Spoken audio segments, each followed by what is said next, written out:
You're watching the AM show. Time now to bring you some news updates. Now first, the Nkoswahema of Asamantafo, Amasika, has launched a tree planting exercise to reclaim degraded lands destroyed by illegal mining activities. She says her decision to take up these roles was influenced by the community's strong advocacy for environment, especially as farming hub, where water and agriculture remain central to survival. The following report has more. In Asamantafo, the newly appointed Nkoswahema, Ama Bimpoma I, has taken on the challenge of reclaiming lands degraded by illegal mining through a tree planting initiative.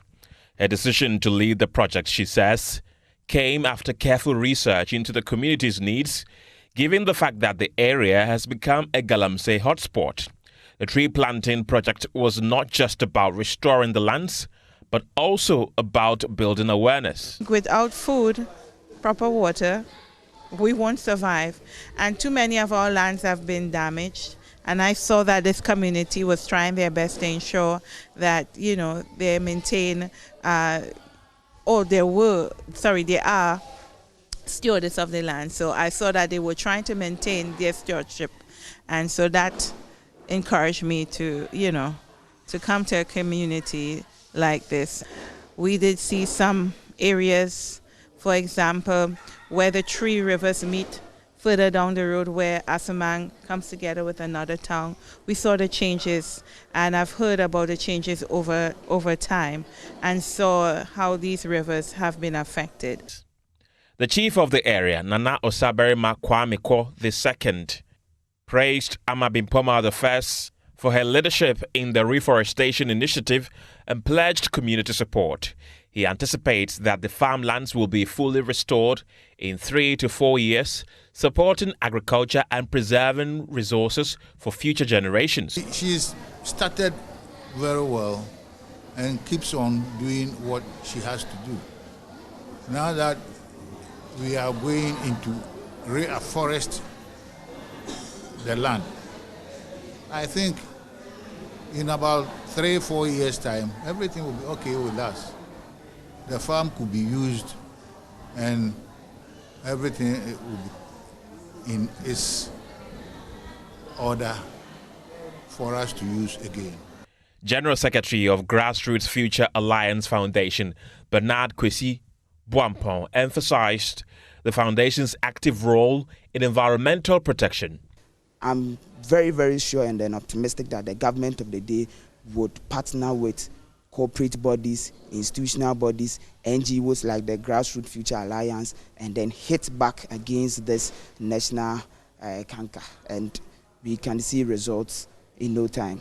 A targeted plan is underway in Asamantafo to restore mining damaged lands through tree planting and sustainable farming.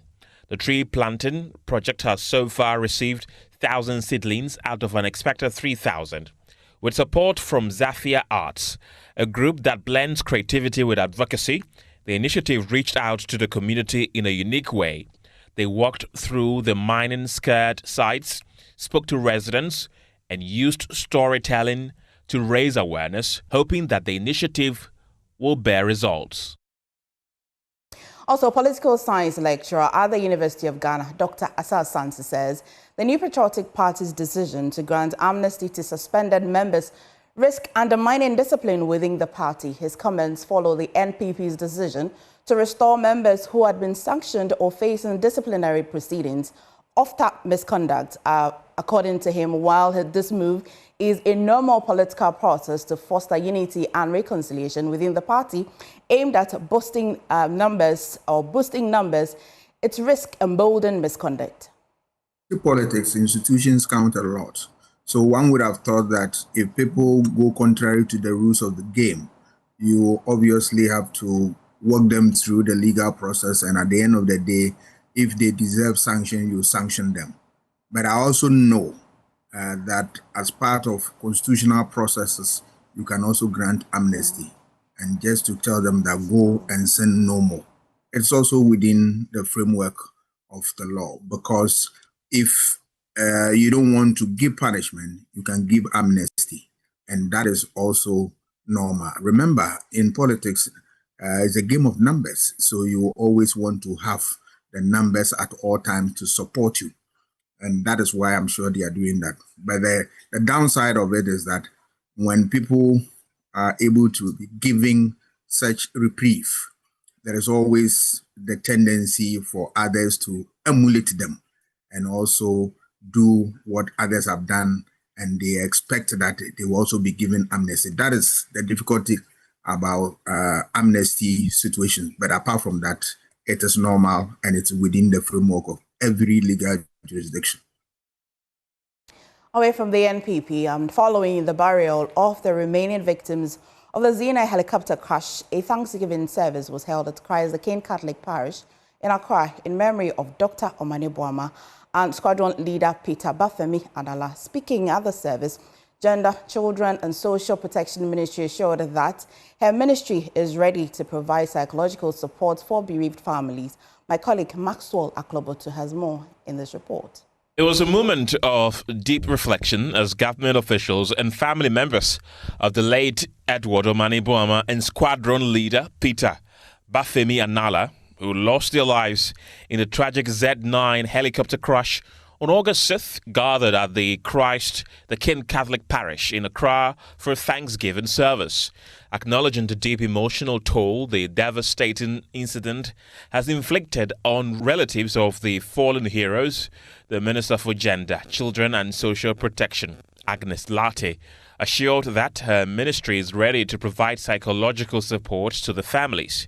Okay, so you realize that we do counseling, especially with the social welfare department, but as we continue to engage them and the need arises, we can suggest or recommend to them, whether with a social worker or with a psychologist, because this is not easy. She further responded to questions on why a general national fund cannot be established to support all individuals who lose their lives in the line of duty. She says families may have varying needs and therefore require tailored support during such difficult moments. It sounds laudable, but what I would say is that this cannot be a one-size-fits-all or a wholesale application. In the moments of grief and situations like this, every family and what they need, and so it should be a felt need that we intervene to assist. And so if one needs that kind of support, financial support, that should be able to be provided. If the other doesn't need it but needs a different kind of support based on what the situation is, the nation should be available and willing. And so we should do it case by case and then assess it.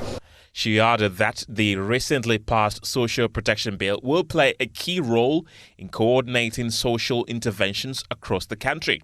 There's a thin line between being okay and then being vulnerable the next moment. And so when we have the systems and structures in place, well, organized, I believe that any of us will feel safe within the country, no matter what the situation that befalls us. And thankfully, we've been able to pass our social protection bill. And so when all of these is over and the president has sent his signature, we know that there's something to coordinate all of the social interventions in the country, and then people will feel safe to assess them as and when the need arises. As families of the fallen heroes continue to grieve, the assurance for government institutions offers some comfort. But what will matter most is how swiftly these promises are translated into real, tangible support. Maxwell Aklobotu's report, read to you. Now, a high-level forum involving farmers, traders, banks, industry regulators and insurance companies has been proffering solutions to address barriers in financial inclusion and social protection in Ghana. Organized by the Center for Social Justice under the Voice, Influence and Inclusive Development Project, the dialogue provided an opportunity to address concerns faced by informal sector. There's more in this report. Demand for collaterals by banks, high interest rates, and high insurance premiums have been identified among challenges faced by the informal sector. under the theme Bridging the Gap, Financial Inclusion and Social Protection for Informal Sector Workers, the forum attracted women in agribusiness. Participants were exposed to new opportunities, such as digital platforms that connect farmers to ready markets for their produce. This, they say, will harness their potentials as they strive to access markets for their produce. One of them is Nice Christabel. One thing that I've learned most, that I will extend that to my people, especially the women in my community there. Most of them are into farming. Yes, and I've learned that the government is coming to invest much into their business, the women doing farming at a low interest cost so that they can do the farming more. Executive Director of CSJ, Professor Alexander Ansamenu, is optimistic about the prospects of the project. What we are doing is part of an AVID project. An AVID project is basically looking at improving financial inclusion for informal sector people. We are cognizant of the fact that the ordinary woman in the market selling there might have gone for loans. They need collaterals. These are some of the things they told us. Even if we don't achieve anything, I am saying granted that we don't even achieve anything beyond here, we've created a platform for these two people to talk together. He tells Joy News the ideas and proposed solutions at the forum will be put at the doorsteps of policy makers to create an enabling environment for the informal sector to thrive. The dialogue drew participants from the Ashanti, Eastern, Bono East and Ahafo regions. Now the countdown is on. Just 4 days to a massive demonstration that could bring the Amasaman and Sawam stretch to a standstill. Drivers say they've had enough of the dusty detours, the broken suspensions, and the endless wait for a road that could be under construction for years. The GPRTU and the GRTCC have given government a one-week ultimatum: drag the contractor back to site or face their wrath. Residents, equally frustrated, have pledged to join hands with the drivers. Together, they say the time for patience is over. My colleagues Michael Ashali and Anthony Menu were there and now report. With each passing day, commuters and drivers are paying the price for government's inaction.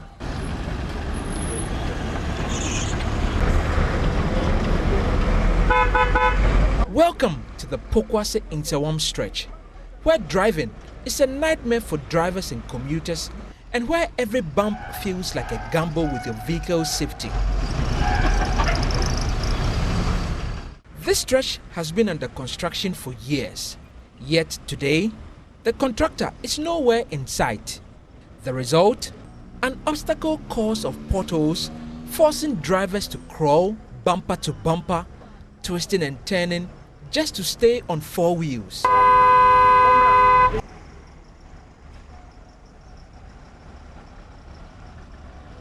On our visit, more than 20 vehicles were seen broken down in the middle of the road. Here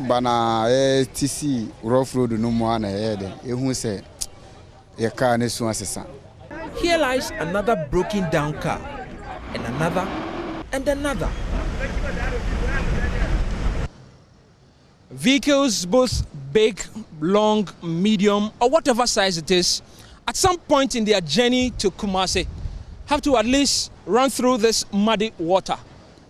A very difficult situation for many of them because they don't know what exactly under the surface of that water looks like. You may as well just call it the muddy pool of death, because I've counted not one, not two, but more than 3 vehicles in this section alone that are broken down. They haven't moved an inch in hours. The difficulty is that no help can come to you at this particular point in the middle of a muddy pool. Darko Foster was heading to the eastern region when his car skidded dangerously close to tipping over. I didn't know where to pass. I lost traction. The next thing I realized, the vehicle was skidding, and there were people in the car. Women form more than half of Ghana's agriculture workforce, yet they continue to face the biggest hurdles in the sector at the 2025 Miss Agribusiness Entrepreneurship Contest organized by the UCC School of Agriculture. The Associate Program Officer of TAGDEV 20 UCC, Dr. Zikiru Shaibu, called on government and stakeholders to break down barriers such as limited funding and land access, stressing that empowering women in agribusiness is key to Ghana's economic growth. Abigail Laisel Nkrumah has more in this report. The second edition of the Miss Agribusiness Entrepreneurship Contest on the theme Seeds of Innovation, Empowering Women in Agribusiness saw 7 young ladies contesting. Although women constitute about 52% of Ghana's agric labor force, the Associate Program Officer of TAGDEV 2.0 UCC, Dr. Zikiru Shaibu, noted challenges they face in the sector. In Africa, women contribute 60 to 80% of the agriculture, and they play major roles in areas of food processing, retailing, and small-scale entrepreneurship. In Ghana, nearly 50% of women are in the agricultural labor force, and they contribute significantly to our production, to our processing, and marketing of our food. Yet, they face many barriers in accessing resources such as land, credit, technology, and leadership opportunities. If we could unleash the full potential of women in agriculture, Ghana's economy could grow by billions of cedis annually. According to the Central Regional Director of the Department of Gender, Richlove Amamo, the contest aligns with Ghana's vision for agric transformation. Agribusiness is not just an economic sector. It is a tool for resilience, a vehicle for innovation, and a pathway to sustainable development. Let us invest in it, support our young talents, and most importantly, ensure that women have equal access to the opportunities it offers. In his address, the Central Regional Director of the Ministry of Food and Agriculture, Dr. Peter Omega, informed students completing from the UCC School of Agric this year about some opportunities in the sector. We are encouraging you, when you completed your national service, quickly joined the farmer cooperatives for you to benefit from this. The winner of the contest, Vincentia Kunamai Japan, called on stakeholders to support her winning idea. With snail farming, a startup funding is very huge, which students cannot get. And then also the grants that the Miss Agribusiness team is giving cannot fund for the project. So I would urge the government and also the Ministry of Agriculture and the people in the snail industry to assist me so that I can start up with a huge and a brilliant project. The contest, initiated by the UCC School of Agric, provides a platform for young women to showcase their innovative agribusiness ideas. From UCC, Abigail Laisel Nkrumah reports for Joy News. You're still watching the AM News. Time now to bring you some business updates. And guys, Hunter Pele is on standby with that. Business updates now. And the World Bank has identified weak labor demand in Ghana's productive sectors as one of the major challenges to job creation, warning that it continues to limit economic opportunities for many workers. There's more in this report. In its latest Ghana Economic Updates launched in Accra, the World Bank noted that high-quality job creation in higher productivity sectors, such as manufacturing and services, remain constrained. As a result, many workers are being pushed into lower productivity sectors and accepting low-quality jobs, leading to a shortage of mid-level employment opportunities. According to the report, Ghana has experienced minimal structural transformation over the past decade, with agriculture still employing a significant share of the workforce. However, the bank stressed that the agricultural sector often fails to offer the productivity and income worth needed to lift workers into some more sustainable livelihoods. The report called for targeted reforms to improve the business environment, strengthen infrastructure, and promote value addition in agriculture and industry. Such measures, the World Bank said, would help stimulate demand for labor in productive sectors and create better quality employment opportunities. Well, the Mine Workers Union The Mine Workers Union of the Trades Union Congress has expressed worry about the increasing cases of non-standard forms of employment in the mining sector. According to the union, as at the end of 2024, over 90% of the workforce in the mining sector are engaged in non-standard forms of employment, with standard employment sitting just about 10%. Jerry Ando is the Deputy General Secretary of the Ghana Mine Workers Union. He spoke at the union's National Executive Council meeting. Committee, the current phenomenon where aspects of the mining business and jobs are found out at the least opportunity under cutthroat prices simply on the back of profit maximization must stop, since its arrangement continues to threaten and undermine the decent work agenda and impoverish our members.